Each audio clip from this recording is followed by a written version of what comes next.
వే gold trusted gold buyers మీరు తాకట్టు పెట్టిన బంగారాన్ని విడిపించి ఈ రోజు ఉన్న మార్కెట్ ధరకు కొనబడను. ఇడుపు కాగితం ఈ సినిమా టైటిల్ మీద ఎందుకింత చర్చ, ఎందుకింత రచ్చ? ఈ సినిమా టైటిల్ తో మొదలైన వివాదం ఇరు రాష్ట్రాల మధ్య చిచ్చు పెట్టేటువంటి ప్రయత్నం చేస్తున్నారా? ఇరు రాష్ట్రాల మధ్య ఉన్నటువంటి బంధాలను దెబ్బతీసేందుకు కావాలని చెప్పే ఇడుపు కాగితం టైటిల్ ను వాడుకుంటూ కొంతమంది చేస్తూ ఉన్నారా? ప్రజెంట్ ఇది కాస్త ఒక భాషా ప్రాతిపాదికన మొదలైనటువంటి ఈ ఇడుపు కాగితం వివాదం కాస్త ఇప్పుడు రాజకీయ రంగు పులుముకుంటుంది. తెలుగు రాష్ట్ర రాజకీయాల్లో చర్చనీయాంశంగా మారుతుంది. అసలు ఇడుపు కాగితం సినిమా టైటిల్ అచ్చమైన తెలంగాణ పదాన్ని టైటిల్ గా పెట్టారు. సరే, ఇది అర్థం కాదు అని చెప్పి ఇడుపు కాగితానికి ఏమైనా సబ్ టైటిల్స్ పెడతారా అంటూ కూడా వచ్చినటువంటి వివాదం ఇది కాస్త చూస్తే గనక అసలు ఇప్పుడు దాకా అర్థం కాని సినిమాలేమి, అర్థం కాని భాషతో టైటిల్ తో వచ్చినటువంటి సినిమాలేమి చూడలేదా? ఇడుపు కాగితం అనేటువంటి పదం అంతగా అర్థం కానటువంటి పదం ఏం కాదు. సరే, అదంతా పక్కన పెట్టేద్దాము. అదంతా పక్కన పెట్టినా కానీ ఎన్ని సినిమాలు కరుపు అని కానీ ఈ విధంగా కూడా చాలా సినిమాలు అసలు మనం చూసుకుంటే కనుక మనకు అర్థం కాని టైటిల్స్ తో ఉన్నటువంటి సినిమాలు, తమిళ సినిమాలు కూడా చాలా చూసాం. అవన్నీ కూడా చాలా సూపర్ డూపర్ హిట్స్ అయ్యాయి, కలెక్షన్స్ సంపాదించుకున్నాయి. అలాంటిది ఇడుపు కాగితం చుట్టూనే ఎందుకు ఇంతటి వివాదం రాచుకుంటుంది? రెండు రాష్ట్రాల మధ్య చిచ్చు పెట్టేటువంటి ప్రయత్నం జరుగుతుందా? ఎందుకు రాజకీయ రంగు పులుముకుంటుంది? పెద్ద చర్చకు దారి తీస్తూ ఉంది. సోషల్ మీడియాలో ట్వీట్స్ అయితే వైరల్ గా మారిపోతున్నటువంటి పరిస్థితిని మనం చూసాం. సబ్ టైటిల్స్ పెడతారా అంటూ కూడా కొంతమంది నెటిజన్లు పిచ్చి కామెంట్స్ పెడుతూ ఉన్నారు ఇడుపు కాగితం అనేటువంటి అంశం మీద. ఇక ఇడుపు కాగితం అంటే మనం తెలుగులో కనుక ఇప్పుడు చూసుకుంటే ఇది తెలంగాణకు సంబంధించినటువంటి పదం. ఇడుపు కాగితం అనేది ఇటు తెలంగాణ అయినా ఆంధ్ర అయినా కానీ ఏదైనా తెలుగే. కాకపోతే కొన్ని పదాలు అనేవి కూడా యాసలను బట్టి కానీ అక్కడ వాడుకలో ఉన్నటువంటి దాన్ని బట్టి కానీ మారిపోతూ ఉంటాయి. అంతెందుకు మనకి సరే తెలంగాణ ఆంధ్ర పక్కన పెట్టేస్తే ఇప్పుడు ఆంధ్రాలోనే తీసుకుందాం. ఒక జిల్లాకి వెళ్తే ఒకలా మాట్లాడతారు, మరో జిల్లాకి వెళ్తే అదే పదాలకి వేరే అర్థాలు ఉంటాయి. ఇప్పుడు తెలంగాణలో కూడా కొన్ని ప్రాంతాల్లో కొన్ని పదాలను ఒకలా ఉంటారు, మరొక దగ్గర చూస్తే ఇంకోలా ఉంటుంది. భాష అంతా తెలుగైనా కానీ జిల్లాలను బట్టి వాళ్ళ ప్రాంతాలను బట్టి యాసలు అనేవి మారుతూ ఉంటాయి, కొన్ని పదాలు అనేవి మారుతూ ఉంటాయి.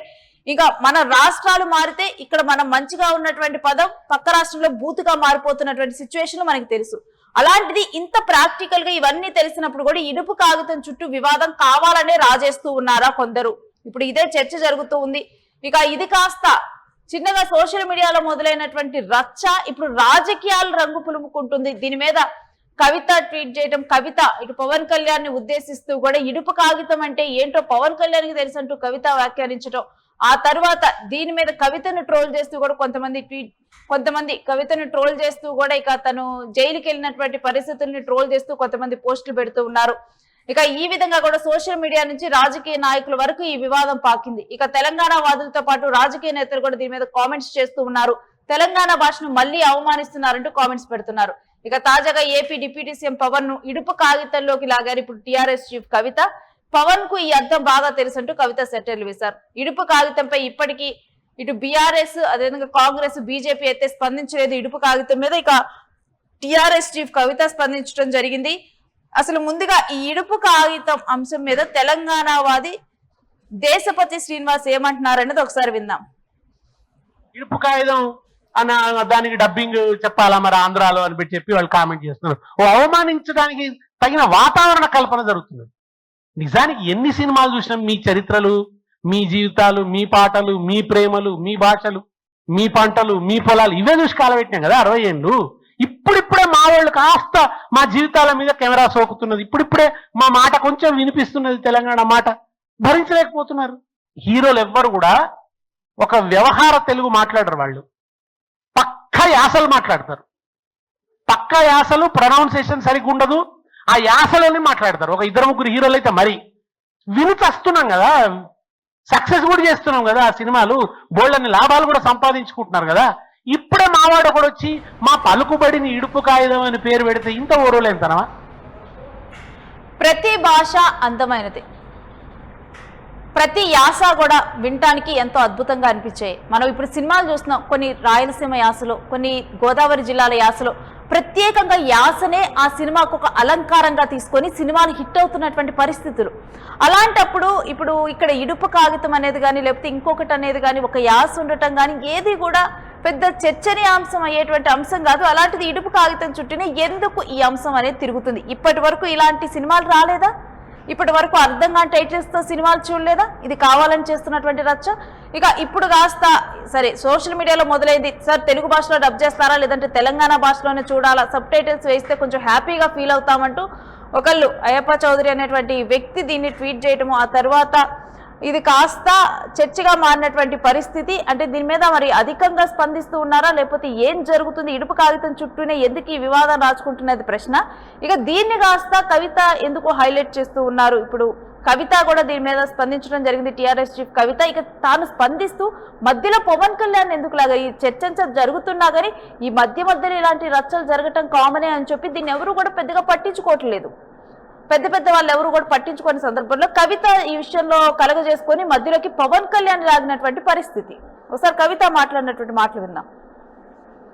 సినిమా పేరేంటిది? ఇడుపు కాగితం అనే పేరు పెట్టింది. ఇడుపు కాగితం అంటే ఏందో అర్థమైతలేదట, దాని మీద ట్రోలింగ్ చేస్తున్నారు.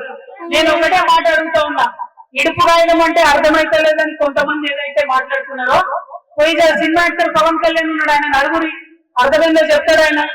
ఆయనకు బాగా తెలుసు దాని అర్థం, వాడు ఖచ్చితంగా చెప్తాడు. మా భాష మీద అవహేళన చేసినందుకే ఇలా రాష్ట్రం వచ్చింది. ఇంకొకసారి అటువంటి వెకిలి ప్రయత్నం చేయకండి.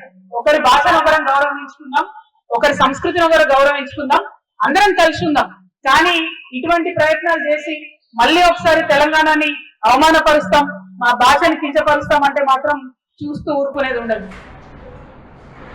ఇక ఈ విధంగా కూడా అంటే ఎవరో ఒకరు సోషల్ మీడియాలో స్పందించినటువంటి ప్రశ్నకు ఇప్పుడు ఏ టైటిల్ వచ్చినా కానీ ఏ హీరోకు సంబంధించినటువంటి ఏమైనా రిలీజ్ అయినా అంతెందుకు ఒక నార్మల్ వ్యక్తి ఒక పోస్ట్ పెట్టినా కానీ దాని మీద ఏదో ఒక రకంగా ఎవరో ఒకరు నెగిటివ్గా మాట్లాడే వాళ్ళు ఉంటారు. అది ఎంత మంచి విషయమైనా కానీ సోషల్ మీడియాలో ఏదో ఒక రకంగా నెగిటివిటీ అనేది వస్తూనే ఉంటుంది.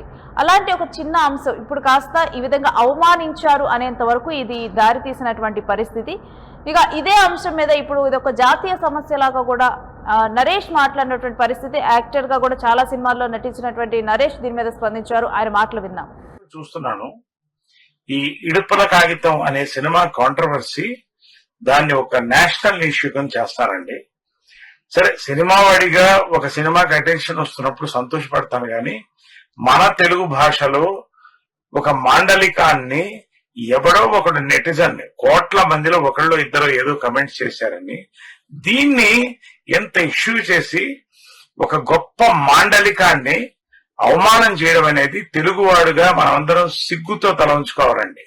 ప్రతి మాండలికం తెలంగాణ, రాయలసీమ, కోనసీమ, ఉత్తరాంధ్ర ఏ మాండలికమైనా కూడా ప్రతి మాండలికానికి ఎన్నో పోరాటాలు జరిగిందండి, ఎంతో ఇన్వెన్షన్స్ జరిగినాయండి. ఇవాళ గర్వకారణంగా మనం అందరం తెలుగువాడు అని చెప్పుకుంటాం, తర్వాత భారతీయుడు చెప్పుకుంటాం. నరేష్ చెప్పినట్లుగా ప్రతి మాండలికం అంశాన్ని కూడా ఆయన మాట్లాడటం జరిగింది. మాండలికాలు ఏదైనా కానీ అది తెలుగు భాష, ఏ మాండలికానికి అవమానం జరిగినా తెలుగు వారికి అవమానం జరిగినట్లు. ఎవరో ఒక నెటిజన్ మాట్లాడిన దాన్ని పట్టించుకొని ఈ విధంగా కూడా అసలు జాతీయ స్థాయిలో తెలుగునే మనమే అవమానించుకుంటున్నాం అన్నట్లుగా కూడా ఇటు హీరో అండ్ యాక్టర్ నరేష్ మాట్లాడటం జరిగింది. ఇక ఇదే అంశం మీద అసలు ఈ సినిమాని ఇడుపు కాగితం సినిమాని నిర్మిస్తున్నటువంటి బన్నీవాస్ స్పందించడం జరిగింది. ఆయన మాట్లాడినటువంటి మాటలను చూద్దాం.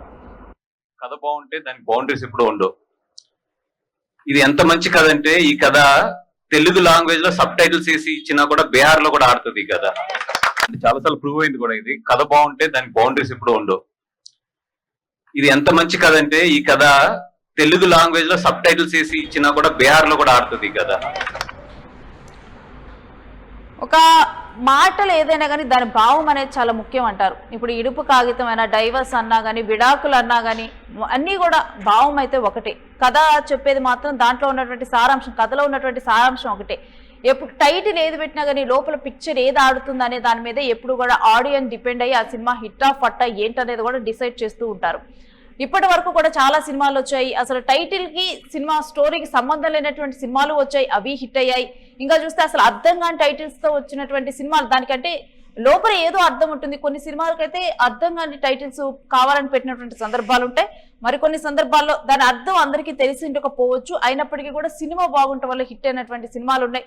అది ఏ భాషలో వచ్చినా కానీ అది భాష అంటే డబ్బింగ్ అవ్వకపోయినా కానీ వేరే భాషలో కూడా వేరే భాషల వాళ్ళు కూడా చూసి అర్థం చేసుకొని అభినందించేటువంటి సందర్భాలు ఉన్నాయి. ఈ విధంగా కూడా ఇడుపు కాగితం చుట్టూ ఒక వివాదం తిరుగుతూ ఇది కాస్త అంటే మన భాషని ఇప్పుడు తెలంగాణ మాండలికం అని కాదు, ఏదైనా కానీ అదొక భాష, తెలుగు భాష అంతే. ఇక్కడ మనం తెలుగు రాష్ట్రాల్లో ఒక్కొక్క ప్రాంతానికి వెళ్తే ఒక్కొక్క యాసను మనం చూస్తూ ఉంటాం. But end of the day మొత్తం కూడా తెలుగు భాషే. ఈ విధంగా కూడా దీన్ని సోషల్ మీడియా వేదికగా కూడా మనమే ఎక్కువ చర్చగా మార్చుకొని రచ్చ చేసుకుంటూ మన భాషను మనమే అవమానించుకున్నటువంటి పరిస్థితులకు మారుతున్నాయా అనే సిచ్యువేషన్ అయితే తలెత్తుతుంది. దీని మీద మీరేమంటారు కూడా మీ అభిప్రాయాన్ని కామెంట్ చేయండి.